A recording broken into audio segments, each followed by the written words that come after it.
As Cindy said, I'm Amy Phillips. I'm faculty. I'm a professor of teaching at the Daniels College of Business in the Department of Business Information and Analytics. I've been here at DU for 18 years. I left a tenured position at the University of New Hampshire. And if you're wondering why somebody would ever leave a tenured position, well, has anyone lived in New Hampshire in the wintertime? Especially this winter, right? It is a true pleasure as well as an honor to come and speak to you this evening. I know that the title has been marketed as storytelling, and that's kind of a subtitle to me. The main title we've been using is not just analytics, but now visual analytics. That seems to be the buzzword in 2018. I'm going to start our time this evening the same way I start all of my classes.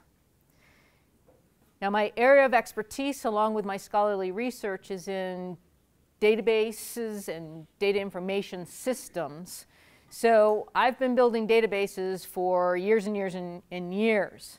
And whether I'm teaching a class on foundations of information systems, or a data warehousing class, or business-driven technology class, I start all my classes the same way. And it goes like this. How is it that Facebook, pre-IPO, was worth $100 billion? More than Ford, Boeing, and the New York Times. Are you on Facebook, Jessica? Yes. Yep. How much a month do you pay for Facebook? $0. No, wait. 0? Yeah. You're playing with me.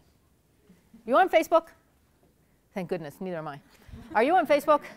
How much do you pay a month? Nothing. Nothing. And before I came in tonight, I looked at their market cap. That's Facebook's market cap. $485 billion, more than Ford, Boeing, and the New York Times combined. And you pay nothing. You pay nothing. And let me see, you willingly give them that, what, market valuation for free. Because you willingly give them that data. Is that what I'm hearing? Yes? You do pay, don't you? And boy, have we learned that over the last week. We have really heard that. It's amazing that a company that you pay nothing for out of your immediate pocket, noted, is worth more than a car, airplane, and mainstream media. How is it that Zara, a relatively unknown firm here in the United States, is the world's largest in terms of sales volume retailer? How many of you even know Zara? Okay? Okay, good. At least half of you. Zara's co-founder, Mauricio Ortega, is on Fortune's wealthiest list. He's number 3. He's ahead of Warren Buffett. How does fashion beat finance? Would it surprise you that the answer is data? The answer is data. And you may be wondering, what about data?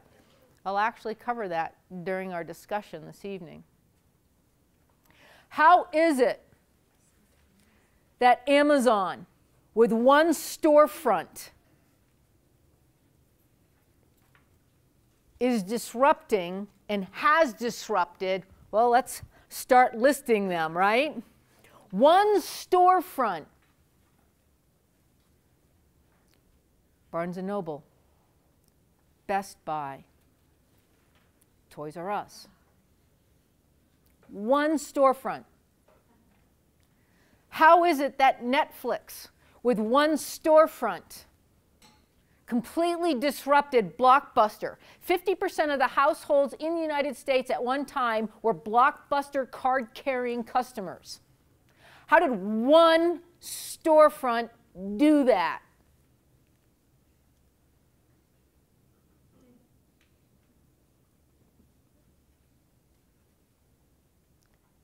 How is it that Instagram, with 13 full-time employees, put the nail in Kodak's coffin, a firm that was founded in 1888? At one time, Kodak had the largest corporate campus in the United States. That campus now, a ghost town. How is that possible?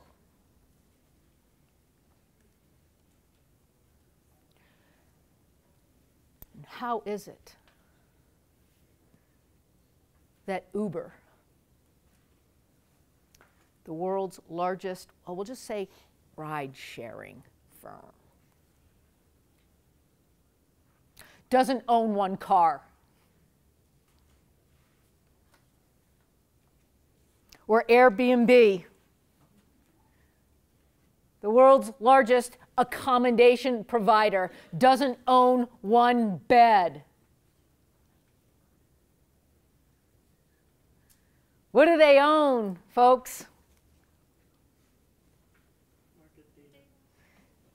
And it isn't really just about data, so I'm going to turn this into a question. You guys ready for a quiz? I mean, it is academia. You ready? You ready for a quiz? How do you compete? Thank you. Mary gave me the okay. How do you compete in business when your competition is just a click away and everybody can copy what you do? Think about doing business in 2018. Let me repeat, and I'll even slow down a whisker. How do you compete in business when your competition is just a click away and everybody can copy what you do? Now, I just teed up some examples that provide illustration for answering that question. And there is an answer. It's not rhetorical. So those companies that we just used as an example and an illustration, what do they have that their nearest competitor doesn't have? So you said data, but that's only part of it. How many of you are sitting on an enormous amount of data and you have no clue what to do with it because it's so enormous? You're just like, I don't know where to start. So what do these firms do? What are the Airbnbs? What are the Ubers? What are the Zaras? What are the Amazons? What do?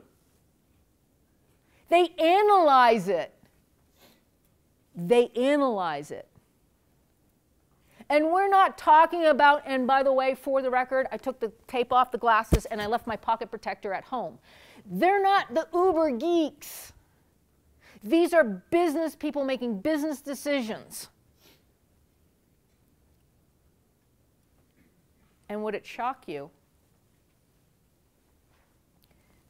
that a lot of those decisions are being made in the palm of their hand?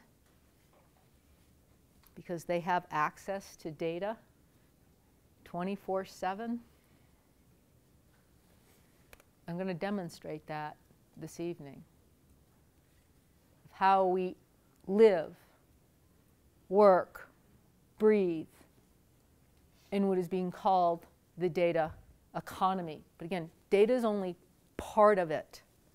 Before we get into more of the formal discussion this evening, and I really want to make this interactive, I actually have some questions throughout the deck. We will make the deck available to you later if you want it.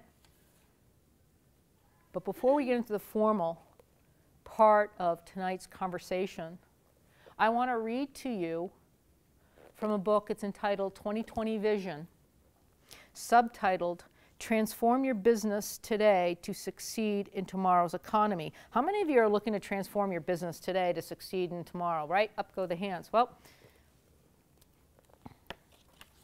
allow me to read just a couple of paragraphs here. In every economy, the core technology becomes the basis for revitalization and growth.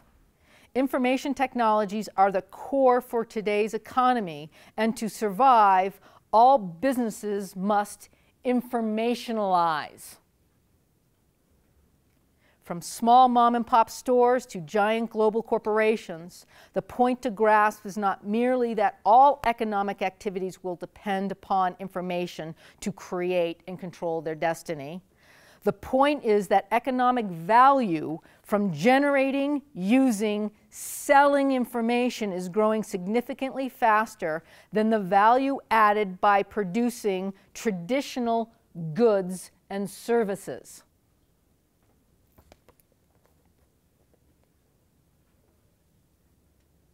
When was this written? 1991. It was the first non-textbook I started to use in higher education.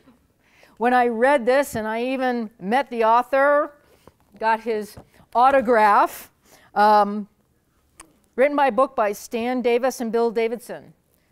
This is my absolute favorite book in the whole wide world. And you can pick it up for pennies on Amazon, but it is worth much more than that, because everything the author said is still true today. How are we informationalizing? Could you imagine in 1991 reading about this? It sounded what? So 2020 vision.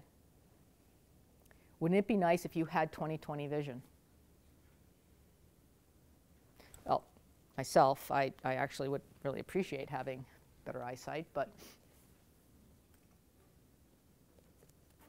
they knew years ago, they, not just these two authors, but those of us that have been in the field working with data, knew that data was, I know this is going to sound cliche, was a huge competitive advantage. But it wasn't how much we had, it's how we used it. It's how we used it.